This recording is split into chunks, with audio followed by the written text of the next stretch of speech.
A very good morning to all. My name is Manu और आज आपके लिए मैं लेके आई हूँ ब्लिट्ज सीरीज़ का डे 9। ठीक है जी, तो बिना टाइम वेस्ट करे चलते हैं हमारे क्वेश्चन नंबर 1 में। A gardener organizes plants into rows to create a square formation but discovers that 15 plants are not included. If the total number of plants is this, then what is the number of plants in each row? हर एक रो में कितने number of plants होंगे? जो हमें given है वो square है, ठीक है। हमें उसका स्क्वायर रूट निकालना है क्योंकि स्क्वायर फॉर्मेशन में ऑर्गेनाइज्ड है वो, ठीक है। जो प्लांट्स हैं वो ऐसे एक स्क्वायर फॉर्मेशन में ऑर्गेनाइज्ड हैं। तो हमें बताना है, क्या बताना है कि what is the number of plants in each row, कितनी प्लांट्स हैं एक रो में। और ये अगर स्क्वायर फॉर्मेशन में है तो जो यहाँ पे ऐसे होंगे जो प्लांट्स और जो ऐसे प्लांट्स होंगे वो क्या होंगे, वो सेम होंगे, ठीक है जी। तो निकाल लेते हैं अपन, निकाल लेंगे। क्या हो गया हाँ जी, निकाल लेते हैं। तो यहाँ पे हमें गिवन है कि इतने हमारे प्लांट्स हैं और उसमें से 15 नॉट इंक्लूडेड है, ठीक है, इंक्लूडिंग या। फिर इनको हम निकाल लेते हैं, निकाल दो। तो निकाल के कितने बचेंगे, 3, 9 एंड 6, 9 ये आ जाएंगे। ये किसका किसका स्क्वायर है, 9। 9 किस में होता है, एक तो 3 का स्क्वायर इज़ 9 और एक 7 का स्क्वायर इज़ 9। तो यहाँ पे कहीं पे 7 है, 7 तो नहीं है, ये 5 वाला तो कट हो गया, बचे हमारे 2 ये। तो आपको इसमें 60 में, ये 60 में दिख रहा है कि 60 का कितना होगा, 3600 है ना, 3600। और ये 3600 से कितना ज़्यादा है, 369 ज़्यादा है, ज़्यादा है, कम तो नहीं है ना। तो इसका आंसर ये होगा। आप ऐसे कर सकते हो अगर आपको स्क्वायर्स नहीं आते। अगर तो इसके लिए मैं आपको यही रिकमेंड करूँगी कि जो मैंने आपको बताया था कि 1 से लेके 50 तक सारे के सारे स्क्वायर्स और क्यूब्स करने हैं आपको, 1 से लेके 30 तक सारे क्यूब्स करने हैं, वेरी वेरी इंपॉर्टेंट। ये तो करनी है आपको स्क्वायर्स, और एक आपको स्क्वायर्स करने हैं यहाँ से 60 से लेके 70 तक सारे स्क्वायर्स करने हैं आपको, ठीक है जी। जैसे ये सबसे इम्पॉर्टेंट तो ये एक तो 63 हो गया और एक 64, ये तो मोस्ट इम्पॉर्टेंट है। इसका होता है 4096। एक तो ये इसका स्क्वायर है, एक ही क्यूब भी है, किसका, 16 का क्यूब है ये, ठीक है। 16 का क्यूब और 64 का स्क्वायर, इसको आपको याद रखना है, वेरी वेरी इंपॉर्टेंट। और एक ये 3969, ये भी बहुत यूज़ होता है। नेक्स्ट हमारे पास है सेकेंड क्वेश्चन। कहते A is 25% more than B and B is 20% more than C, then what is the ratio of A ratio C? आप A ratio C निकालनी है ना आपको, आप डायरेक्ट कर सकते हैं, ऐसे निकलती है इसकी A by B, B by C। ऐसे करोगे तो B से B जो है कैंसिल हो जाएगा, तो हमारे पास क्या बचेगा, A by C। ऐसे करना है आपको, ठीक है। तो देखो ये क्या है हमारे पास, A 25% ज़्यादा है B से, तो इसकी फ्रैक्शन वैल्यू कितनी आ जाएगी, 5/4। ये B है और ये A है, ठीक है जी। फिर हमें B बाई C निकालना है। B कितना है, 20% ज़्यादा है, मतलब इसकी फ्रैक्शन कितनी हो जाएगी, ये हो जाएगी। और ये हो जाएगा आपस में कट, और ये आ जाएगा 3/2। तो क्या है हमारा आंसर, 3/2। ऐसे भी कर सकते हो, और आपको दूसरा मेथड बताती हूँ, अगर किसी बच्चे को ये समझ नहीं आए तो आप ऐसे कर सकते हो। A कितना ज़्यादा है B से, इतना ज़्यादा है, और B और C की रेशो कितनी है, कितना ज़्यादा है B, इतना, ठीक है जी। तो आप ऐसे निकालोगे तो ये आ जाएगा 4 और ये आ जाएगा हमारे पास 6। ऐसे करोगे तो मैं इधर ले आती हूँ, यहाँ पे देखो ये कैंसिल हो जाएगा 2 पे, ये 2, ये 2 और ये 3, ठीक है। तो कितना आ जाएगा 15, और ये C कितना आ जाएगा, 10 आ जाएगा। इनकी रेशो ले लो 3/2, ऐसे भी कर सकते हो आप, ठीक है। चलते हैं नेक्स्ट क्वेश्चन पे। नेक्स्ट क्वेश्चन है हमारी स्क्रीन पे, ये रहा। कहते हैं इसको इवैल्यूएट करो। इवैल्यूएट करेंगे तो कैसे आएगा, इसको हम ऐसे करते हैं, आपको ना इसमें एक यूनिट डिजिट देखना है 1, ठीक है, 1। इसके बीच में 2 मल्टीप्लायर फैक्टर्स होंगे, उनका जो गैप है उनमें वो कितना होना चाहिए, वो 1 का होना चाहिए। जैसे 12 है, ये किसका मल्टीपल है, एक तो हो गया हमारे पास 3 और दूसरा हो गया हमारे पास 4, और इनके बीच का जो गैप है ये 1 है, ठीक है। हमेशा ऐसा ही आपको नंबर देखना है कि जिनके बीच का गैप है जो 1 होना चाहिए। ऐसा तो ये 12 व 6 × 2 भी होता है, लेकिन इनके बीच का जो गैप है वो 1 नहीं है, तो इसका ऐसे निकालेंगे हम इसको। तो इसमें हमारे पास देखो कैसे नहीं, इसमें से 3 या फिर 4 एक आंसर होगा। अगर तो आपको प्लस गिवन है तो बड़ा वाला आंसर हो जाएगा। अगर यहाँ पे माइनस होता माइनस तो छोटे वाला आंसर मतलब 3 होता। अब हमारे पास यहाँ पे प्लस है तो बड़ा आंसर हो जाएगा 4। दिस इज़ द आंसर, ठीक है जी। और एक और पूछते हैं हमें, ये ऐसे ऐसे करके दे देते हैं मल्टीप्लाई में कि x है, x की वैल्यू यहाँ पे क्या आ जाएगी 15। मैंने आपको करवाया भी हुआ है, अगर आपने शॉर्ट्स में वीडियो नहीं देखी हो तो अभी जाके देखो, वहाँ पे मैंने करवाया है। देखो ऐसे ऐसे करते हैं, फिर 15 एंड सो ऑन इन्फिनिटी तक उसको ले जाते हैं। फिर पूछते हैं कि x की वैल्यू क्या है। x की वैल्यू ये 15 है, यही 15 है। किसी ने सोचा था कि इसकी वैल्यू यही 15 हो सकती है, लेकिन इसका आंसर यही है, ठीक है जी। तो चलो चलते हैं नेक्स्ट क्वेश्चन पे। The cost price of an article is, ये CP है, a shopkeeper sells it at a discount of 20%। अब देखो बच्चे पहले तो देखने लगेंगे कि दोबारा मैंने भी देखा था ये कोई बड़ी बात नहीं है कि यहाँ पे डिस्काउंट दे दिया, हमसे पूछा था, हमें बता क्या रखा है यहाँ पे, हमें बता रखा है कॉस्ट प्राइस दे रखा है हमें। हम सोचेंगे नहीं मार्क प्राइस होगा यहाँ पे, ये कॉस्ट प्राइस ही है, ठीक है। तो डिस्काउंट हमेशा मार्क प्राइस पे होता है। If the marked price of the article is this, what is the shopkeeper profit और लॉस परसेंटेज। इसको हम पता कैसे निकालेंगे, 2 मेथड है मेरे पास, 3 मेथड मैं बताती हूँ। पहला मेथड तो देखो, जब हम MP पे कोई भी डिस्काउंट देते हैं, ठीक है, 100 माइनस डिस्काउंट, वो क्या बन जाता है, ये एक SP बन गया, ठीक है। और जब हम CP पे कोई प्रॉफिट या फिर लॉस करते हैं, ठीक है, यहाँ पे हमें प्रॉफिट हो रहा है, हाँ, तो हमने ऐसे लिख लिया 100 प्लस प्रॉफिट, ये भी क्या बन गया, ये भी हमारे पास SP बन गया।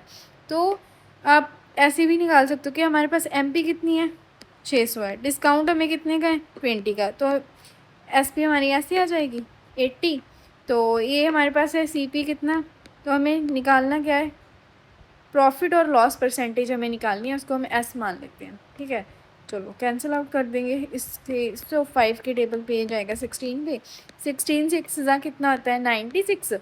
तो x की वैल्यू है हमारे पास 96%। इसका मतलब है कि हमें यहाँ पे 4% का क्या हो रहा है, लॉस हो रहा है, ठीक है। टोटल CP हम किस पे कैलकुलेट करते हैं, हमेशा 100 पे कैलकुलेट करते हैं, 100% होती है CP, ठीक है। CP हमेशा 100% होती है, और उससे 100 से जो कम होगा वो लॉस होगा, 100 से जो ज़्यादा होगा वो हमारा प्रॉफिट होगा। तो हमें यहाँ पे हो रहा है लॉस कितने परसेंटेज का, 4% का, तो ये हमारा लॉस।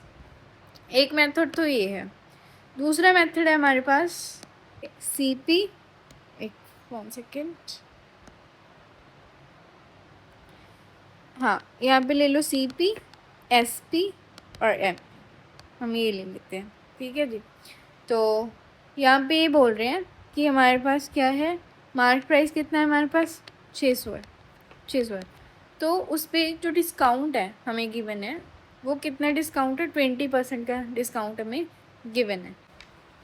इसका 20% जब हम निकालेंगे, 10% 60, 20% कितना आ जाएगा 120।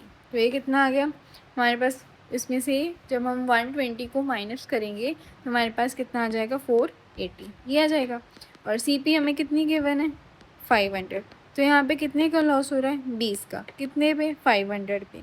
तो ये जो मैंने ज़ीरो इसलिए नहीं लिखी थी, ये तो इससे कट हो जाएंगे, तो कितने का लॉस आ गया हमें 4% का। आप ऐसे भी कर सकते हो। ये रहा 5th question. Pipe A and B can fill a tank in 20 minutes and 30 minutes respectively. Meanwhile, a drain pipe C can empty the tank in 60 minutes. If all the pipes are opened simultaneously, how long will it take to fill the tank? Tank भरने में कितना time लगेगा, देखो A कितना time ले रहा है fill करने में 20 मिनट्स, और B कितना टाइम ले रहा है 30 मिनट्स, ठीक है। और जो C है वो ड्रेन करने में कितना टाइम ले रहा है 60 मिनट्स ले रहा है ड्रेन करने में। तो इनका एलसीएम ले लो, कितना आ जाएगा 60, तो ये कितने में जाएगा 3 पे, ये जाएगा 2 पे, और ये जाएगा माइनस का 1। कहते हैं 3 पाइप्स आर ओपन साइमल्टेनियसली, इकट्ठे ओपन हो रखी हैं, तो ठीक है 3 + 2 ये तो 5 फिल करेंगी, लेकिन ये जो पाइप है ना ये कम करेगी, ठीक है, ये एक कम करेगी काम। तो कितना काम आ गया हमारा 4, तो 4 में 4 की एफिशिएंसी से ये कितना काम करेंगी, ये करेगी क्या, कितना आ गया 15 मिनट्स। 15 मिनट्स में ये, अब 15 मिनट्स में 4 की एफिशिएंसी से 60 को कंप्लीट कर देंगी। तो कितना आंसर आ गया 15 मिनट्स। नेक्स्ट गिवन है हमारे पास, कहते हैं x + y + z = 0। जब हमारे पास x + y + z हमें 0 गिवन होता है, ठीक है, तो x³ + y³ + z³ is always equals to 0 क्यों लिख दिया मैंने, इज़ ऑलवेज इक्वल्स टू, ये होता है 3abc, abc is equals to 3xyz, इसके इक्वल होता है, ठीक है। तो अब इन्होंने पूछ लिया, कहते हैं x - y, y - z, z - x, इसकी वैल्यू क्या आ जाएगी। अब एक चीज़ नोट करो यहाँ पे, x - y + y - z + z - x, जब हम इसको ओपन करते हैं, हमें मान लो ये वाली वैल्यू बनानी है हमें, ये वाली, तो x के साथ x कट हो जाएगा, y के साथ y, z के साथ z, तो इक्वल टू 0 है ना। तो इसका आंसर क्या आएगा, 3x - y, x - y, y - z, z - x, ये इसका आंसर आ जाएगा, ठीक है जी। देखो ये इसको मान लो आप पूरा बड़ा x, इसको y, इसको z, ऐसे मान लो, ठीक है। तो ये x y z 3xyz ऐसे आ जाएगा। Next, a sum of ₹5,000 is lent out in 2 parts, one at 6% simple interest and the other at 9% simple interest. If the annual interest is this and the sum lent at 6% is, तो कहते 2 parts में simple interest के 2 parts पे 5,000 किसी को हमने दिए हैं, उस पर एनुअल इंटरेस्ट इतना है। इस पर ना क्या करेंगे, हम एलिगेशन लगाएंगे। कैसे, फर्स्ट पार्ट पे कितने दे रहा है 6%, सेकेंड पार्ट का कितना है 9%, और सेकेंड पार्ट का कितना है 9%, ठीक है 9%। तो टोटल कितना है, टोटल है 390, किस पे 5,000 पे, इतना इंटरेस्ट है। तो ये इसके साथ चला जाएगा, और मैं अगर इसको इंटू 2 कर दूँ तो ये 10 बन जाएगा, फिर ऊपर भी कर देंगे, कितना आ जाएगा हमारे पास 7.8। तो 7.8% जब हम करेंगे ये आ जाएगा 1.8, और ये 9 में से जाएगा तो ये आ जाएगा 1.2। तब अब इसको कट कर दो, किस रेशो में आ गए 2:3 रेशो में आ गए, और जो ये 2 + 3 कितना आ गया, टोटल 5 है। ये इसकी वैल्यू हमें कितनी गिवन है, ये हमारी प्रिंसिपल की रेशो आ गई, ठीक है, प्रिंसिपल की रेशो। तो प्रिंसिपल टोटल कितना है 5,000 है, तो इन्होंने पूछा है हमें 6% पे कितना था, 6% पे 2 है, तो 2 की वैल्यू निकाल लो, 2,000 आ जाएगी answer. Next, a man has 15,000, he lends a part of it to X for 3 years at 10% simple interest and the remaining to Y for 3 years at 12% simple interest. If the total interest received from both X and Y after 3 years is this, find the amount lent X. Same ऐसे ही करेंगे जैसे हमने पहले करा था। देखो X पे कितने परसेंटेज है 10%, Y पे कितना है 12%, लेकिन ये 3 साल का है, ये भी 3 साल का है, ये भी 3 साल का।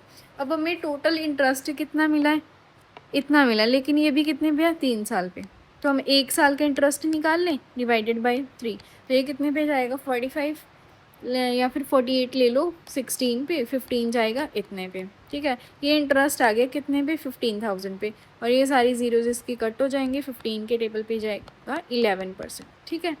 तो ये आ गया 11%। जब हम ये करेंगे तो ये आ जाएगा 1:1, दैट मीन्स इक्वल अमाउंट्स दिए हैं उसने। अगर टोटल 1 + 1 = 2, टोटल अमाउंट हमारी 15,000 है, तो एक पार्ट कितने का हो जाएगा हमारा 7,500, ठीक है, जिसका हाफ हो जाएगा। A taut wire supports a vertical pole, एक वर्टिकल पोल है, ठीक है जी, एक वायर है इससे बंधी हुई है, ऐसे एक वायर इससे बंधी हुई है।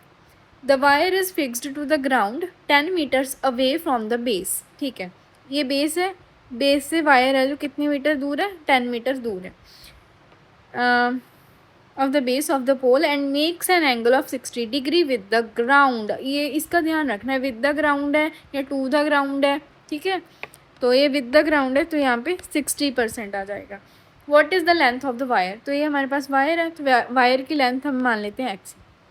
हमें पता है कि अगर ये 60 है तो ये तो 90 हमें पता ही है, तो ये कितना हो जाएगा फिर 30। अगर 30 के सामने कितना होता है, हमेशा 1 होता है, और 60 के सामने ये √3 और ये आ जाएगा हमारे पास 2। हमें क्या निकालना है, हमें ये 2 की वैल्यू निकालनी है। अब अगर 1 की वैल्यू हमारे पास 10 गिवन है तो 2 की वैल्यू कितनी आ जाएगी, डबल इसका 20, तो ये हमारा आंसर आ जाएगा 20। Next, a cone and a sphere have equal volumes. हमारे पास एक कोन है और एक स्फीयर है जिनकी वॉल्यूम इक्वल है, ठीक है। इफ़ द कोन्स हाइट, कहते कोन की जो हाइट है ट्वाइस इट्स रेडियस, उसकी रेडियस का ट्वाइस है।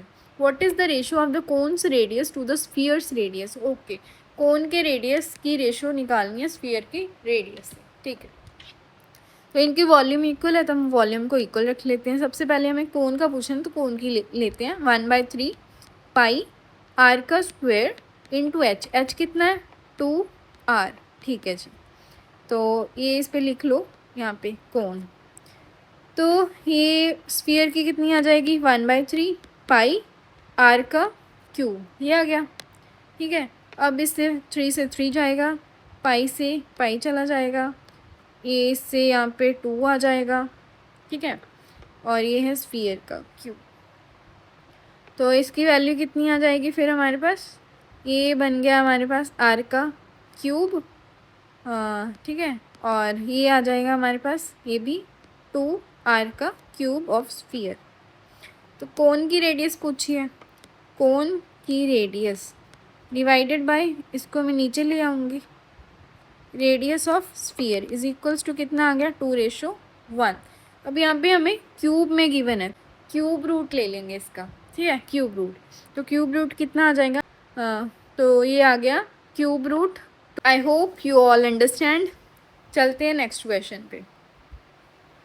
एक हेमिस्फीयर है and cylinder of equal radii have equal total surfaces. इस पे ध्यान देना है, टोटल सर्फेसेज। कुछ बच्चे पता है क्या करेंगे, जो हमारा एरिया को इक्वल रख देंगे, यहाँ पे टोटल सरफेस एरिया इक्वल रखा है, या फिर हेमिस्फीयर है तो वॉल्यूम इक्वल रख देंगे।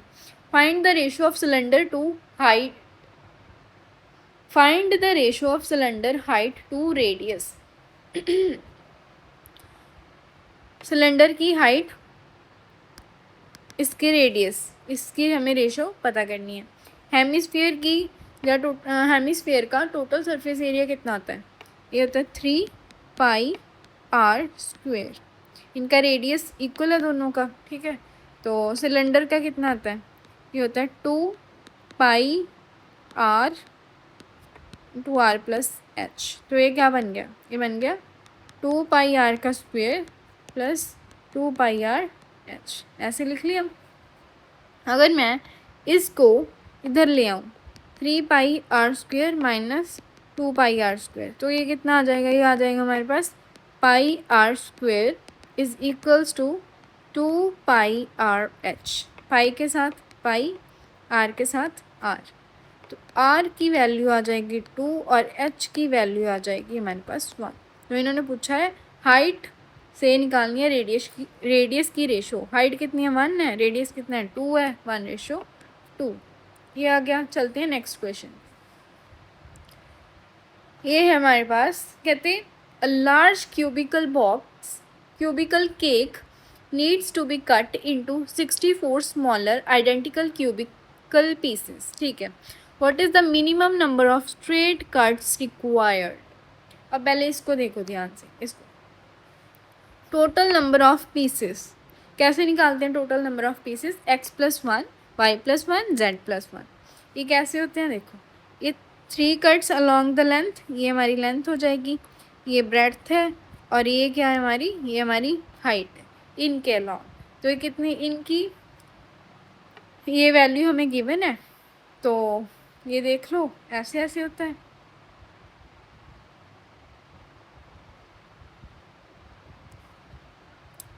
इसको देख लो, स्क्रीनशॉट ले लो इसका, आपको मैं आगे करवा देती हूँ, ठीक है।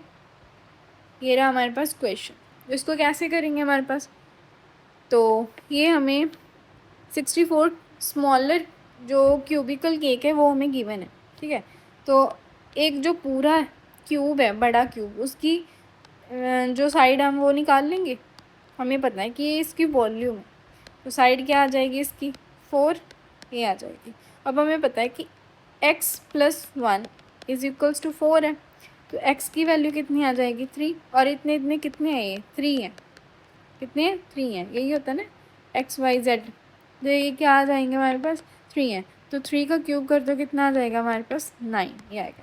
ऐसे जब भी आपको पूछे ना कि मिनिमम नंबर ऑफ़ कट्स हमें निकालने हैं, तो हम कैसे निकालेंगे, जो हमें गिवन है हमें पता लग गया कि 4 है, तो इससे एक माइनस ले लो, एक कम ले लो, कम आ जाएगा हमारा 3, और 3 का डायरेक्ट क्यूब कर दो।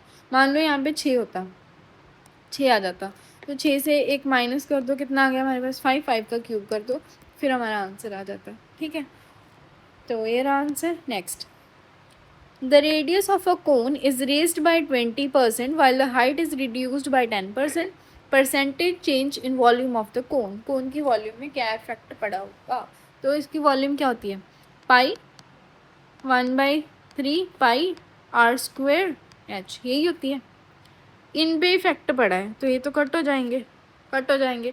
आर का क्या हो जाएगा स्क्वेयर, तो आर का मैं क्या ले लूँ, सक्सेसिव ले लूँ।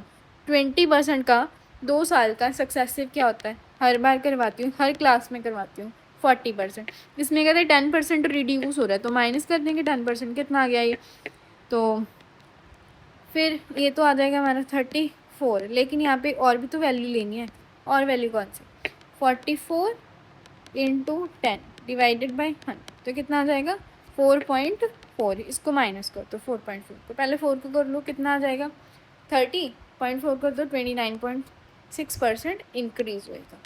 ऐसे कर सकते हैं, ऐसे नहीं करना, नहीं समझ आया छोड़ दो, कोई बात नहीं, कोई दिक्कत नहीं है, ऐसे कर लो। रेडियस कितना रेज हुआ 20% से, तो कितना आ गया 100 से 12 आ गया। इसका स्क्वायर कर दो, या फिर रेशो ले लो 5:6, इसका स्क्वायर कर दो, कितना आ जाएगा 25 से कितना बढ़ गया 36। फिर हाइट यह क्या है, हाइट होगी हमारी कम कहाँ किससे 10 से हो गई 9, तो इसको ले लो हमारा 5, इसको ले लो हमारा 18, तो ये क्या है, इसको करोगे 125 से कितना हो गया 89 का होता है 162। तो ये क्या हो रही है, इंक्रीज़ हो रही है वॉल्यूम, कितने से इंक्रीज़ हो रही है, तो इसका करोगे तो 25 और प्लस 12 कितना आ गया 37 से इंक्रीज़ हो रही है किस पे 125 × 100, तो ये आ जाएगा हमारा 4 और ये 5। और अगर मैं इसको पहले इससे कर लो, 2 से मल्टीप्लाई कर दूँ तो ये 8 आ जाएगा और नीचे 10 बन जाएगा। फिर इसका यूनिट डिजिट देख लो, 8 7 ज़ा 56 होता है, तो 6 एक ही ऑप्शन है, यही हमारा आंसर है। ऐसे कर लो या फिर सॉल्व कर लो। 56 था, 8 3 ज़ा 24, 24 + 5 = 29.6, ये हमारा आंसर है। ऐसे कर सकते हो, कैसे भी कर लो। नेक्स्ट है हमारा, कहते if sin A = 3/5 and A lies in the second quadrant, वो मैंने आपको करवाया था, ये करवाया था। देखो ये क्या है, ऑल यहाँ पे आ जाएगा। अगर इसको याद करवाऊँ मैं, तो इसको याद आप ऐसे कर सकते हो कि after school to college, after school to college, A से ऑल, एस से साइन, और इसका रेसिप्रोकल क्या होता है कॉसिकेंट, क्या होता है कॉसिकेंट, और टी से टैन, इसका कॉट, और ये कॉस का उल्टा सिकेंट, ठीक है। ये अपने अपने क्वाड्रेंट्स में पॉजिटिव होते हैं और फर्स्ट क्वाड्रेंट में सारे पॉजिटिव होते हैं। ये हमें पूछा दे रखा है यहाँ पे कि जो ए है वो सेकंड क्वाड्रेंट में लाई कर रहा है, तो हमें पता है कि साइन ए तो हमें गिवन है 3/5 प्लस कॉस ए कितना हो जाएगा हमारे पास 4/5। कैसे, ये 3/5 ये है हमारे पास, मैं आपको ऐसे दिखा देती हूँ, ठीक है। तो ये ए है, ये बी है और ये सी है, ये 3 है और ये 5 है।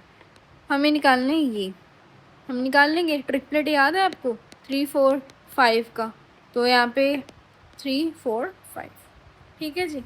तो यहाँ से हमने निकाल लिया, लेकिन लेकिन लेकिन ये ए है ना जो हमारे पास सेकंड क्वाड्रेंट में है, सेकंड में जो कॉस है वो क्या होता है, नेगेटिव होता है, तो इसकी वैल्यू क्या आ जाएगी, नेगेटिव में आ जाएगा ये, और इसका होल का स्क्वायर। तो हम करेंगे 3 - 4/5, माइनस का 1/5 होल स्क्वायर है, स्क्वायर से ये पॉजिटिव हो जाएगा, तो वैल्यू कितनी आ जाएगी, 1/25। This is the answer. Next, sin a is equals to this, then what is the value of 1 + tan² a? 1 + tan² a क्या होता है, ये किसकी वैल्यू होती है, second square A, second square A, ये देखा है आपने, second square A minus tan² a is equals to 1 होता है। अगर मैं tan को इधर ले जाऊँ, ठीक है, तो सेकेंड स्क्वायर ए हमारे पास क्या आ जाएगा, आ जाएगा 1 + tan² a, और यही हमें गिवन है, तो हमें पता चल गया कि ये सेकेंड स्क्वायर ए है, और ये किसका रेसिप्रोकल है, 1/cos² a, ठीक है जी, ये इसके इक्वल हो जाएगा, ऐसे लिख लो। तो ये cos² a क्या होता है, ये होगा बेस ऊपर हाइपोटेन्यूज, ठीक है, बेस ओवर हाइपोटेन्यूज। अब यहाँ पे ये हमें गिवन है, ये हमारे पास परपेंडिकुलर है, ये हमारे पास हाइपोटेन्यूज है, तो हाइपोटेन्यूज हम निकाल लेंगे, क्या है हमारा n का, लेकिन हमें स्क्वायर में चाहिए, तो n²। अब क्या है यहाँ पे, हमें चाहिए है बेस, बेस कैसे निकालेंगे, हाइपोटेन्यूज में से परपेंडिकुलर को माइनस कर देंगे।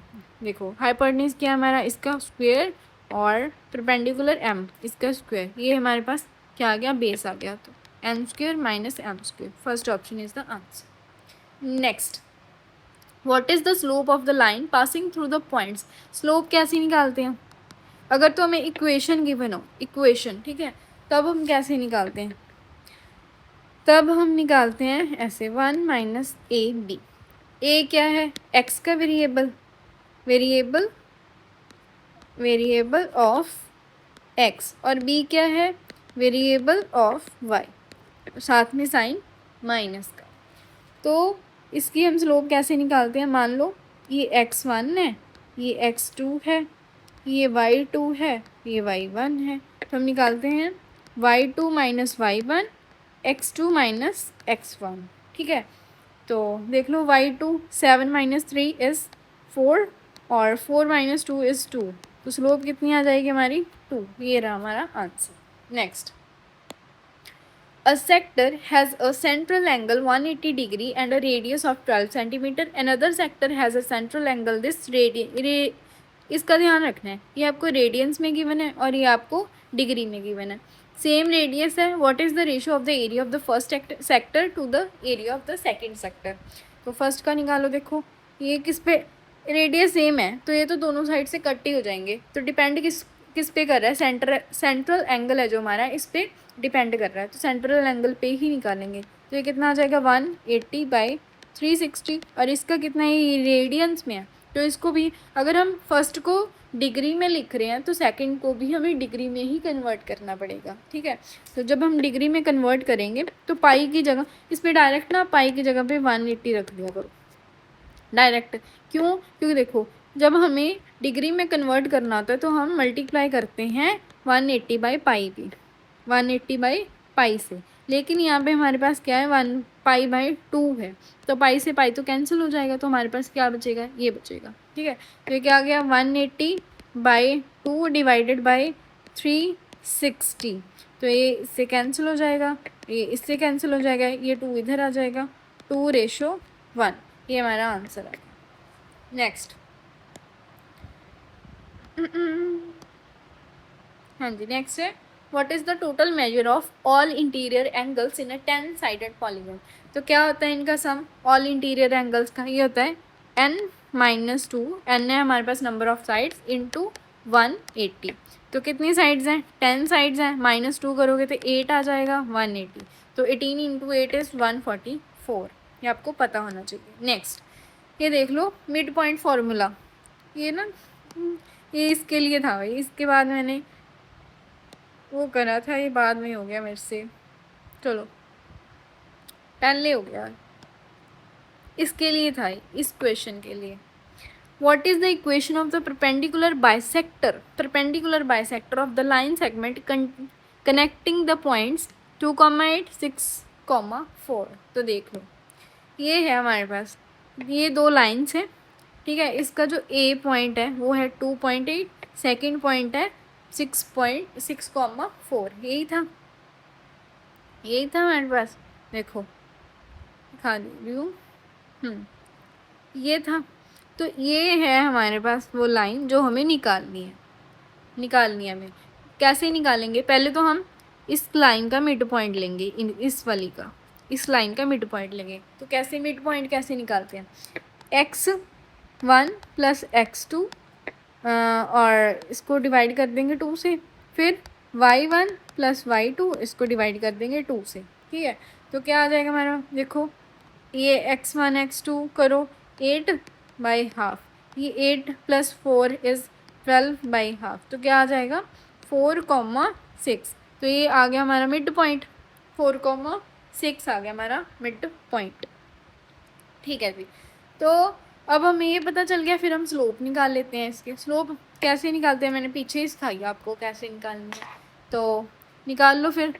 4 माइनस 8 और 6 माइनस ये वाला 2, 6 माइनस 2 कितना आ गया हमारे पास? 4/4।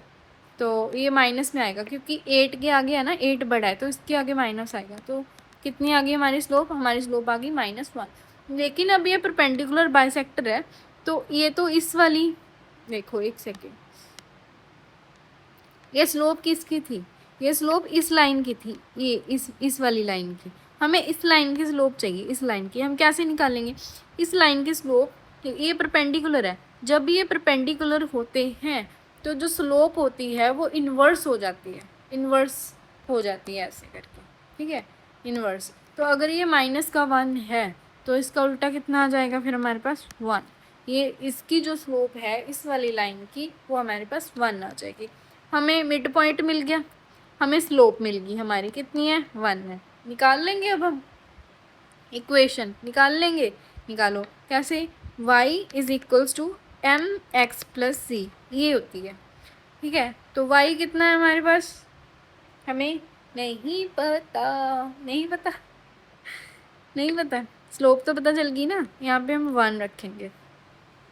जो ये लाइन ऑफ इक्वेशन है ना, इस इक्वेशन को निकालने के हमारे पास दो तरीके हैं। एक तो पुटिंग मेथड, हमें हमारे मिड पॉइंट्स पता चल गए, मिड पॉइंट्स को यहाँ पे रख के देख लो और स्लोप को रख के देख लो। अगर हम इसमें रखते हैं, है ना, अगर मैं इसमें फर्स्ट में रखूँ तो ये y की वैल्यू मेरे पास कितनी है? 6 है, ठीक है, 6 और इज इक्वल्स टू माइनस का x है, स्लोप तो हमारी 1 है, तो इसको तो लो ना लो, ये तो एक ही बराबर है, ठीक है। तो x कितना है? माइनस का, और ये माइनस का, x की वैल्यू हमारे पास 4 है, तो ये कितना आ गया? 6 इज इक्वल्स टू माइनस का 4 प्लस का 10, 6 इज इक्वल्स टू 6। ये तो ठीक है, लेकिन हमारी यहाँ पे जो स्लोप है ना, ये -1 है स्लोप, ये -1 है, क्योंकि x तो हमारा पॉजिटिव है तो ये तो हम लेंगे नहीं, ये भी नहीं लेंगे हम। इसकी स्लोप हमारे पास क्या है? 1 है। देखो मैंने आपको इक्वेशन बना के दिखाई ना, y is equals to mx plus C, यही तो है ये y और ये x, और ये जो यहाँ पे गायब है वो 1 है। 1 क्या है? हमारी स्लोप, ठीक है, स्लोप, और ये -2 हमारा c है। हमें देखना है अभी ये इक्वेशन है या फिर ये इक्वेशन है, कौन सी इक्वेशन होगी। तो वैल्यू पुटिंग करके देखते हैं। अगर हम यहाँ पे y की वैल्यू रखते हैं 6 इज इक्वल्स टू, तो x की वैल्यू कितनी है हमारे पास? 4 है, और ये -2 है, तो ये क्या आ गया? 6 इज इक्वल्स टू 2 आ गया। क्या ये इक्वल है? नहीं है, तो ये भी नहीं है, तो ये है हमारा आंसर। तो अब इसमें रख के देख लो, y is equals to 6, x कितना है हमारे पास? 4 है प्लस 2, क्या ये सेटिस्फाई कर रही है? हाँ, ये सेटिस्फाई कर रही है, ये हमारा आंसर है। एक तो ये हो गया, और दूसरा क्या है हमारा मेथड? दूसरा हमारा मेथड है ये वाला, कि उस y is equals to mx plus C, ये थी ना, ऐसे ले लो आप। हमारे मिड पॉइंट्स क्या थे? मिड पॉइंट क्या थे हमारे? 6, 4, 6 ये थे, हाँ यही थे, ये y और ये x, ठीक है। तो इसमें ये होता है कि y y1 minus this and slope और x1 माइनस एक्स प्लस सी। तो y1 में से माइनस कर देते हैं इसको, y को कितना आ जाएगा 6 इज इक्वल्स टू स्लोप हमारी 1 है और x1 में से माइनस करेंगे 4 को प्लस का c। ऐसे करके आप निकाल सकते हो, मतलब ठीक है। ओपन कर लो इसको, फिर ओपन करके जो भी करोगे आपको वो आंसर आ जाएगा, ठीक है। दूसरा मेथड आपको मैंने ये बता दिया है। मेरे अकॉर्डिंग तो वैल्यू पुटिंग वाला जो मेथड है ना, दैट इज़ सबसे बेस्ट मेथड है वो। The ratios of the perimeter of two similar triangles are expressed as together their areas are 34 centimetre square. What is the area of the larger triangle. ये radius की है तो area कितना आ जाएगा 9:25। तो इनको टुगेदर जो एरिया है वो 34 है, इनको ऐड कर लो कितना है 34। तो ये तो मैच ही हो गया, मतलब वैल्यू हमारी वही है। तो लार्जर ट्राइंगल का area 25। This is the answer. Next, आपको ये वो नहीं दिख रहा A cube plus B cube plus C cube वाला फॉर्मूला। तो यहाँ पे जो सी है वो नेगेटिव है, क्या है नेगेटिव है। तो अगर हम इनको ऐड कर रहे हैं, देखो ये कितना बन जाएगा 20 + 19 इज़ 39 और ये माइनस का 39, ये ज़ीरो है। पीछे ही आपको सिखा के आई हूँ कि जो अगर इनका जो सम है x + y + z ये ज़ीरो के इक्वल है, तो x³ + y³ + z³ वो क्या होता है 3abc के इक्वल होता है, इसके इक्वल होता है, ठीक है। चलो कर लेते हैं फिर। 3a कितना है हमारा 19 है, b 20 और ये 39 प्लस का 118 भी है इनके साथ, ये वाला ये भी लेना।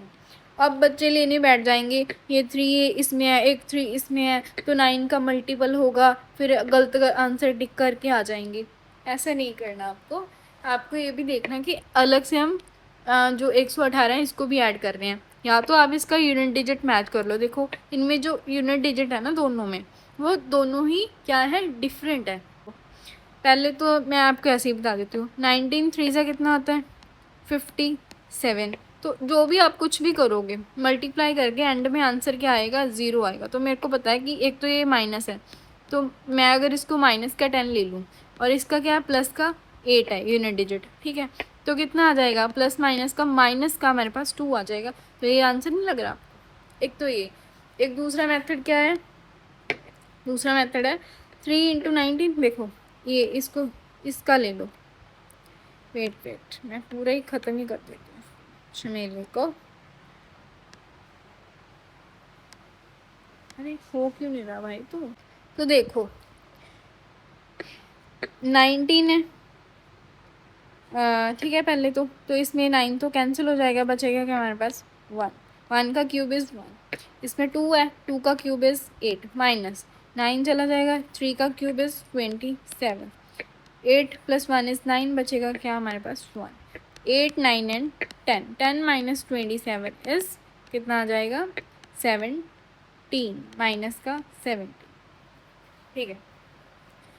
तो माइनस का 17 तो बचेगा क्या पीछे माइनस का 8।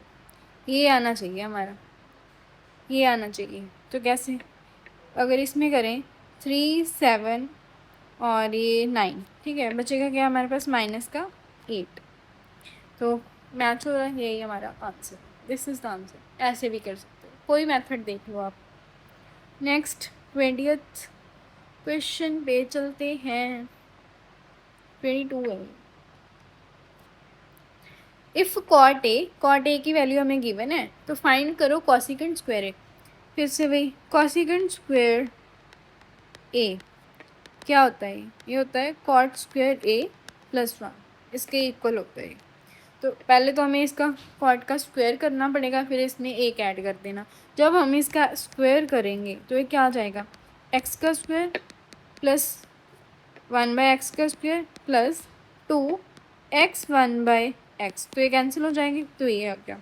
अब इसमें +1 कर दो, कितना आ जाएगा x² + 1/x², 2 + 1 is 3। This is the answer. Next A tangent line PA is drawn from an external point P to a circle if the radius is 8 cm and the distance from P to the center is 17 cm.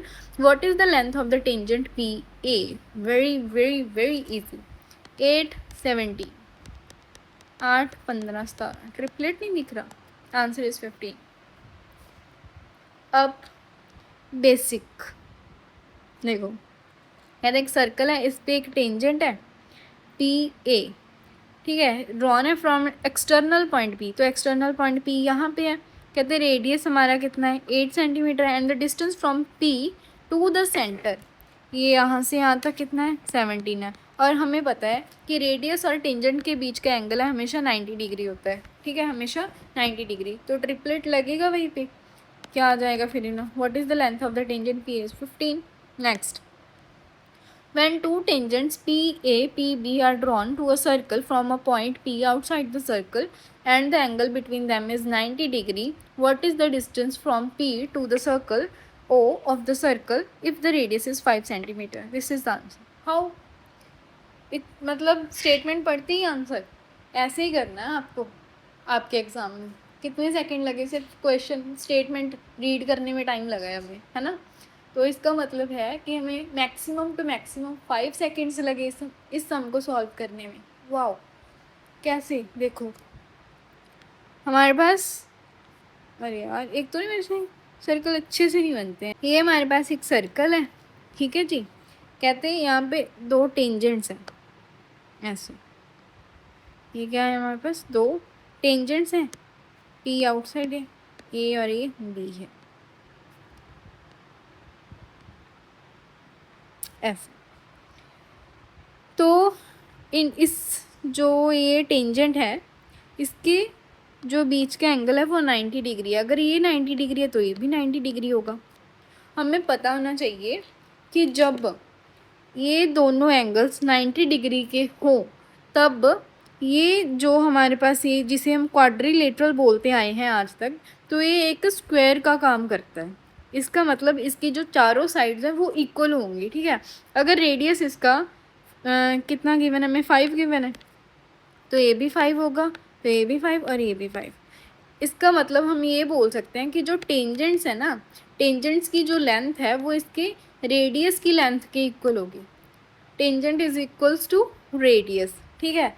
और जब ऐसे हो गया, इन्होंने हमें क्या बोला, what is the distance from P to the centre, ये लाइन हमें पता करनी है. हम क्या करेंगे, अगर ये यहाँ पे ये तो है 90 डिग्री, ये यहाँ पे क्या है, ये 90 डिग्री, और ये हाफ हो जाएगा इसका 45, ये भी 45. हमें पता है 45 के सामने क्या आता है 1, ये इस 45 के सामने 1 और ये 90 के सामने √2 होता है. 1 की वैल्यू कितनी है, 1 की वैल्यू 5 है और √2 की वैल्यू कितनी हो जाएगी फिर 5√2 हो जाएगी, 5√2. This is answer. सही है.